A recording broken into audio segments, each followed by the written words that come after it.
നമുക്കൊക്കെ ചിന്തിക്കാൻ പറ്റുന്നതിനപ്പുറം ഒരു വലിയ പ്രോബ്ലം സോൾവ് ചെയ്യാൻ ഇറങ്ങിയ ഒരു ചെറുപ്പക്കാരൻ. അദ്ദേഹത്തിൻ്റെ ജീവിതത്തിൽ പഠിച്ച പാഠങ്ങൾ ഉൾക്കൊണ്ടുകൊണ്ട് ഒരു സംരംഭം തുടങ്ങുന്നു, അതും നാട് വിട്ട് ദുബായിൽ വന്ന്. അതൊരു വലിയ പ്രസ്ഥാനമാകുന്നു. ഇന്ന് ലോകമെമ്പാടും ഉറ്റുനോക്കുന്ന ഒരു ബിസിനസ് മോഡലാകുന്നു. നിജിൽ ഇബ്രാഹിം എന്ന സംരംഭകൻ്റെ ജേണി. അദ്ദേഹം നാട്ടിൽ ICICI ബാങ്കിൽ ജോലി ചെയ്തുകൊണ്ടിരിക്കുമ്പോൾ കിട്ടിയൊരു വിത്ത്, അതിനെക്കുറിച്ച് പഠിച്ചു. തുടക്കത്തിൽ അദ്ദേഹം വേറൊരു ബിസിനസ് ചെയ്ത് പണം നഷ്ടപ്പെടുത്തിയ ഒരാളാണ്. പക്ഷേ ഇന്ന് എയർ ആംബുലൻസിൻ്റെ വക്താവാണ്.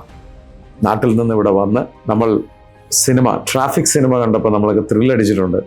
ഒരു ആംബുലൻസിൽ ശ്രീനിവാസൻ വണ്ടി ഓടിച്ചുകൊണ്ട് പോയി ഒരു ജീവൻ രക്ഷിച്ചപ്പോൾ ഇതവരുടെ ദൈനംദിന തൊഴിലാണത്.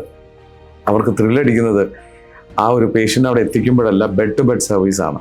നമുക്ക് അഭിമാനിക്കണം, ഒരു മലയാളി നമ്മുടെ നാട് വിട്ട് UAE മണ്ണിൽ വന്ന് ദുബായിൽ ഇങ്ങനെ ഒരു പ്രസ്ഥാനം പടുത്തുയർത്തി. 2 എയർക്രാഫ്റ്റ് ഉടമയാണ്. 2 എയർക്രാഫ്റ്റ് ഇന്ത്യയിലേക്കാണ്. അദ്ദേഹം നാടിനെ മറന്നിട്ടില്ല. നിരവധി പേഷ്യൻസിൻ്റെ ജീവൻ രക്ഷിക്കുന്നു. ഇതൊരു ബിസിനസ് മോഡൽ മാത്രമല്ല, സോഷ്യൽ ഇമ്പാക്റ്റ് ഉണ്ടാക്കുന്ന വലിയൊരു സോഷ്യൽ പ്രോജക്റ്റ് തന്നെയാണ്.